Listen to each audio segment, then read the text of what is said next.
But we may be seeing the formulation of plan and tactics from this training footage from Gervonta Davis. Anybody that gets in the ring with Tank that is not a damn dinosaur is going to feel something from it.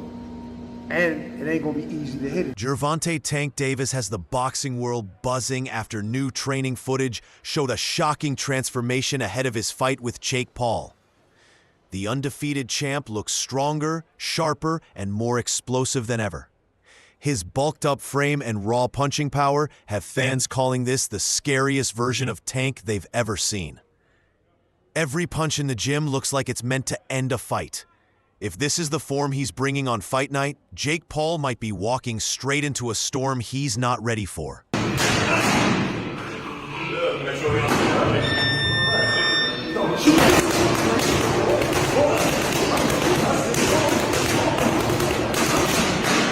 Davis has always been known as one of the most explosive punchers in modern boxing, the kind of fighter who can end a night with a single perfectly timed shot.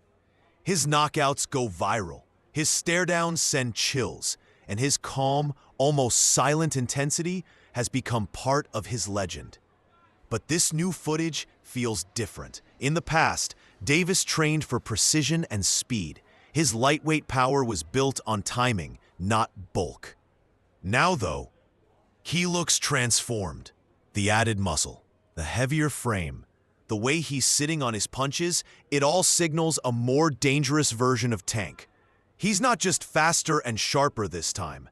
He looks like he's built to destroy. My biggest fear, I never want to get embarrassed. You know? What you mean? How would you get embarrassed? As far as like me not doing my job, feel me? Like I'm not worrying about nobody else because I know skill for skill, none of these guys can mess with me. Nobody. I feel like my skills is way better than like Floyd. Like if I'm on my game, well, I take that probably hand in hand. But skill-wise, nobody on TV that's fighting right now have more skills than me. Nobody. Like talking about top to bottom list of fighters that's fighting on TV. So what that got to do with you being, I guess, embarrassing? Like, cause again, we see you make posts on story like the fight not happening. Like, cause I don't never want to like me not doing my job like all the way, like me not training all the way, me not, you know. So that's what made me like. So I was supposed to been in camp, you know, and I wasn't in camp. So it was like, all right. oh, okay. It pissed me off so bad that I was like, all right, I don't even want to fight. Warning Jake Paul not to take the smaller man lightly. Chambers admitted Jake might have the edge in size and strength, but that's where it ends.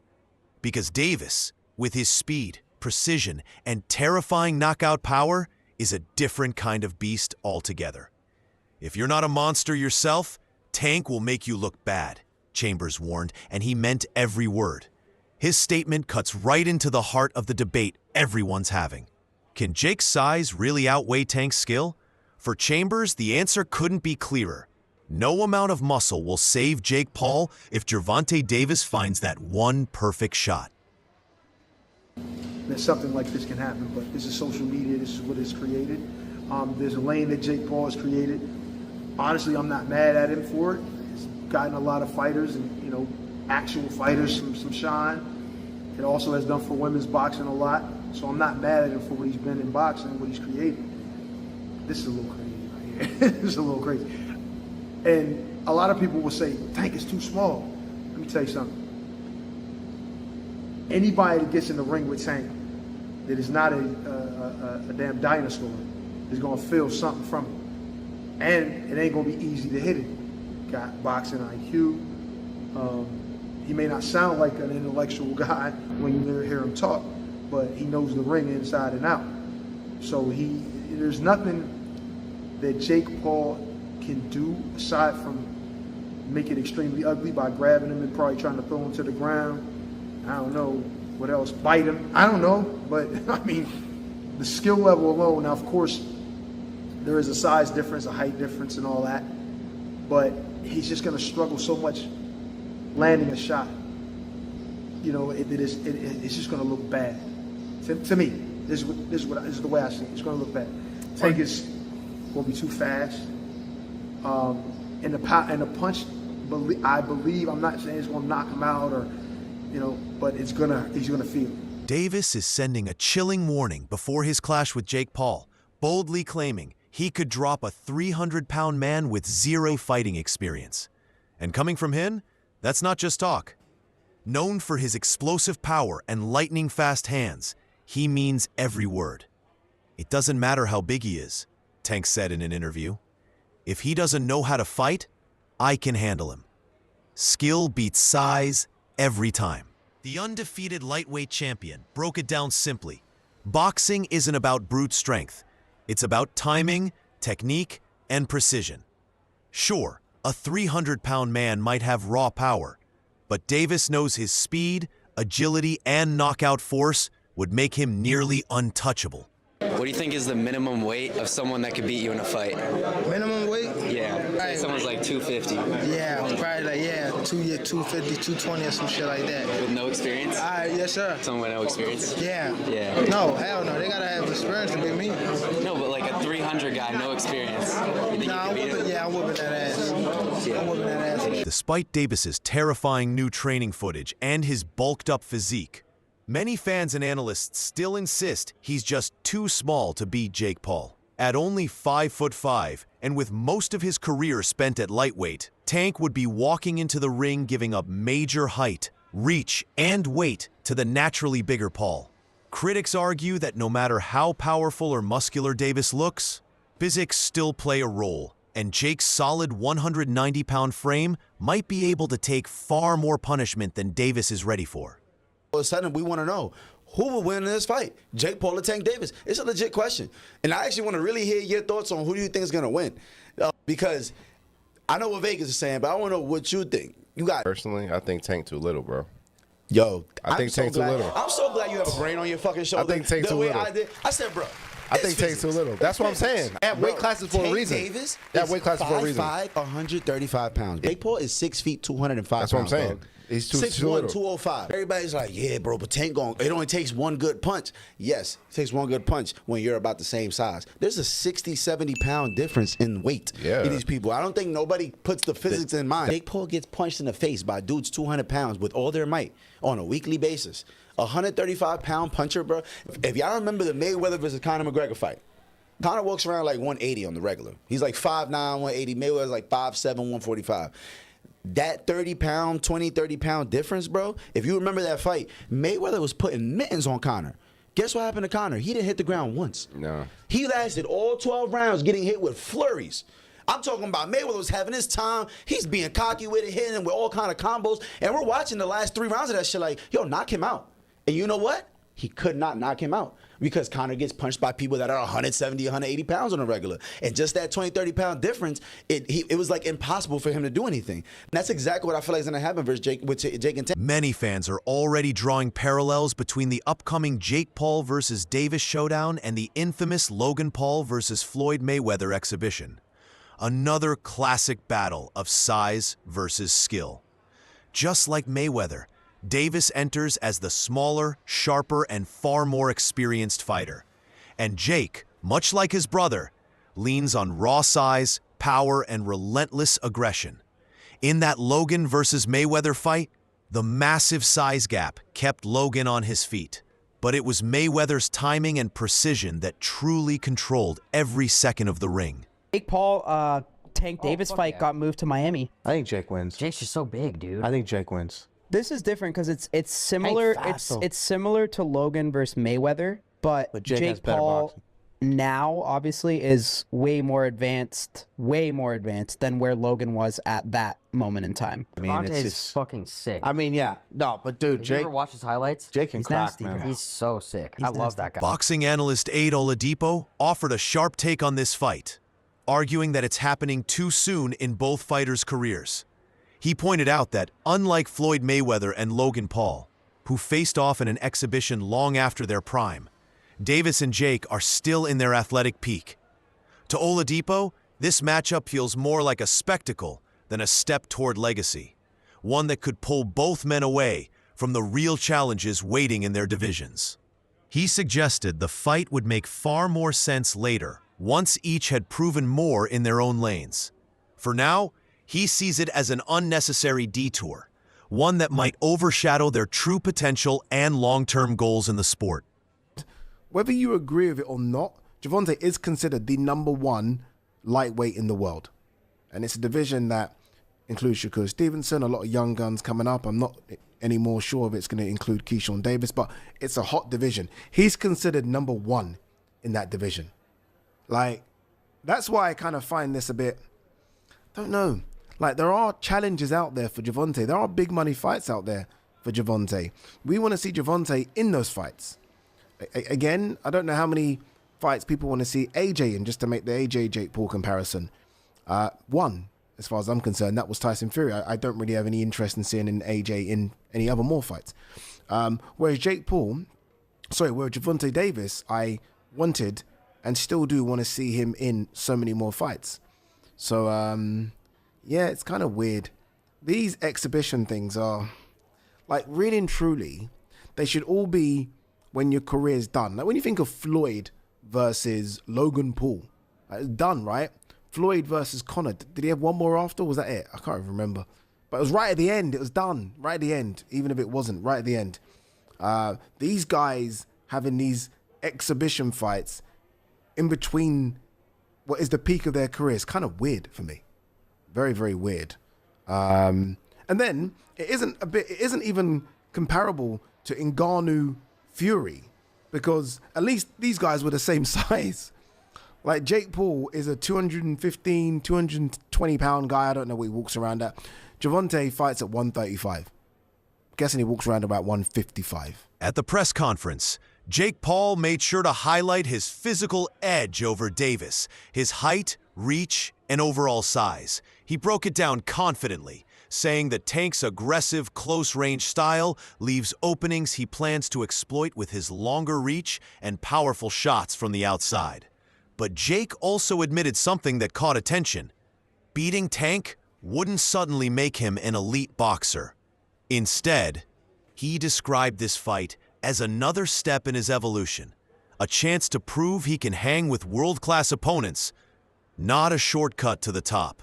His words struck a balance between strategy and humility, presenting himself as confident yet grounded, focused on earning respect through performance, not hype or a single win. I would say a lot of things, but I think first and foremost is going to just be my reach, my size, being able to keep him away. I think there's a lot of holes in his defense that a lot of people haven't exposed before, and he's a great fighter, one of the best. I'm excited. He's elevating me to a new height. He's making me push myself to my limits. I'm more locked in than ever, but at the end of the day, I know I'm going to be able to come out on top and outbox the guy who's been doing it for 7 times as long as me. Jake just said that Tank has been boxing for 7 times as long as Jake has been boxing. They started out this press conference by saying Jake started boxing 5 years ago. So 7 times 5 is 35. Tank is what, 30? Paul didn't hold back. He made it crystal clear he's not afraid of Gervonta Tank Davis.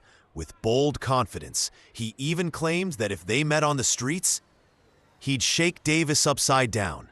Paul insisted his size, strength, and raw power give him the upper hand, even outside the ring. Confident and confrontational, he brushed off Davis's knockout legacy, saying Tank's never faced anyone with his kind of toughness. "He's too small to scare me," Paul declared. The remark instantly went viral, intensifying the tension between both camps.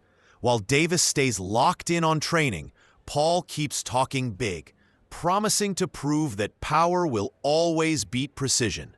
With both men trading words and confidence sky high, fans know one thing for sure. When these two finally step into the ring, sparks are going to fly. 5'8", little peon. If we were in the streets, I would grab that little ginger and smack him upside the head and make him forget who the fuck he was. People don't realize I'm a real killer. I really fucking do this shit. YouTube this, YouTube that, Disney that. This shit is not a joke. I'm knocking out the best of the best, beating all of these people time in and time again. And it's about time that you old heads and all these fucking boxers who think they know about the sport put some respect on my name. The size gap between Davis and Paul is massive, so much that it sparked serious concerns about fairness and safety. Davis, who usually fights between 135 and 140 pounds, would be stepping in against a man nearly half a foot taller and as much as 70 pounds heavier on fight night.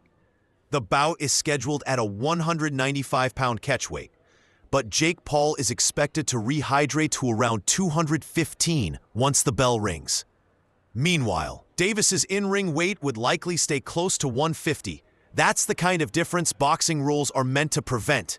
More like a lightweight facing a heavyweight. Still, many analysts point to history to show that sometimes skill really can conquer size.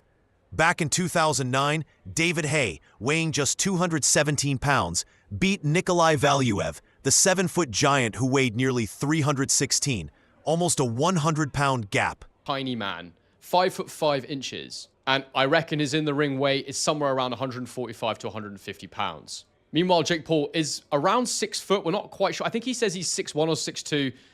I've heard other people saying I think he's closer to 5'11", 6 foot. But the point is he's a much, much taller man. And in the Mike Tyson fight, he was over 220 pounds. So the size difference is massive. This fight's been made at 195-pound catch weight. But after Jake's rehydrated, assuming there's no rehydration clause, which I don't believe there is, he'll probably weigh around 215 pounds in the ring. That means there's a sort of a 60 to 70-pound difference between the two men in the ring on fight night, which is absolutely enormous. There are weight classes for a reason in boxing, and this is the sort of thing that is typically not allowed or permitted. And like I said in my intro, it goes to the heart of that key question in boxing, which is how big is too big? It's the reason that the pound-for-pound list exists, where we kind of imagine if everybody was the same size, who's the best, who's number one? And it's a debate that rages on and on and on. And so when I see a fight like this, I think the hardcore boxing fans, generally speaking, have felt frustrated by it. Yes, because we want Gervonta Davis as part of the actual sport, competing for world titles against the other elite guys in his weight class. But also because if he gets knocked out and loses to Jake Paul, it creates this illusion that Jake Paul's much better than he actually is. And so I guess the question for me is, can Gervonta Davis beat Jake Paul, or will Jake Paul simply be too massive? Can Jake Paul use his size, or will Gervonta Davis simply be too skilled? What's the answer here?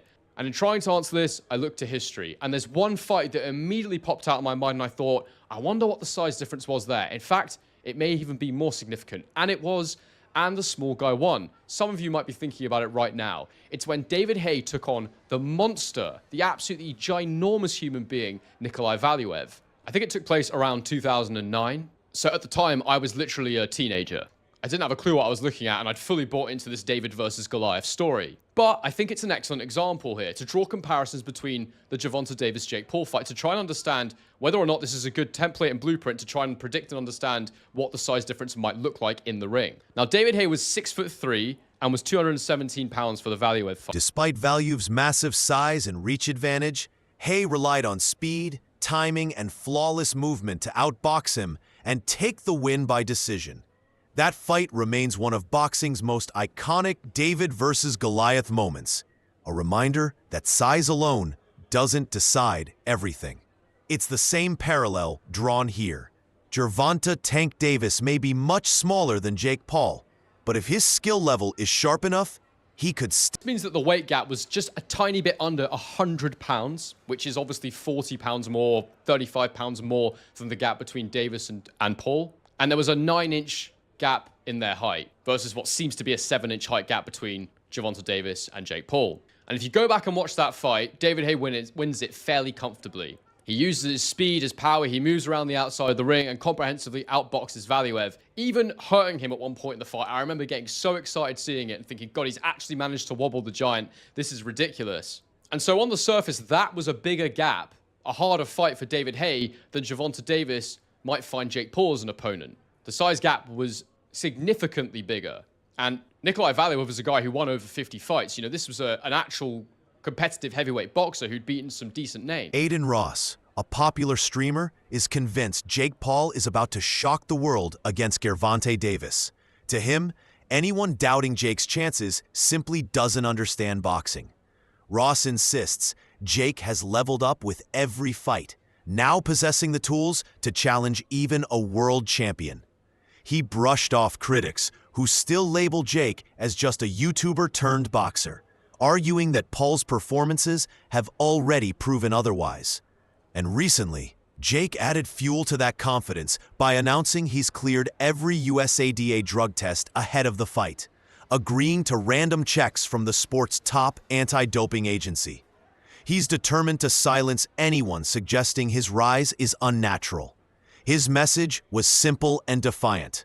No excuses.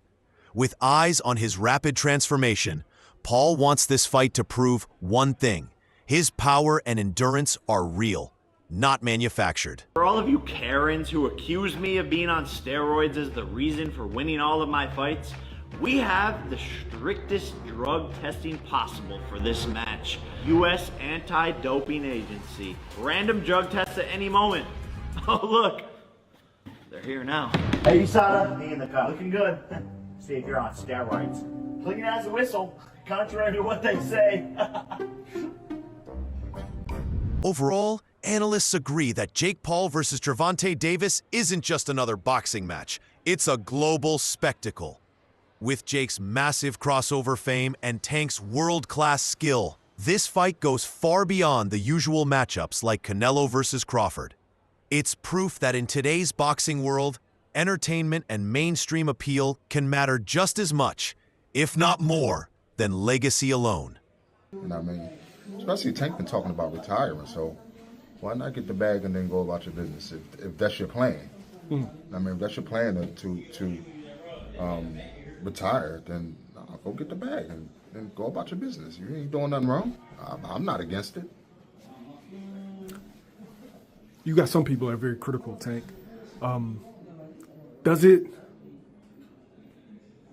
it make sense depending on what you're in boxing for? Because you got some people that want to fight the best. You got some people that want the accolades, the belts, the undisputeds. And you got some people that just came in this game like, look, I'm trying to get my family out of poverty and give us generational wealth. Does it all depend on what you decided to box for? Well, Tank accomplished a lot at a young age. So the real question is, do Tank's skill and power outweigh Jake Paul's size and confidence? Or will Jake once again shock the world and prove everyone wrong? Share your thoughts in the comments below.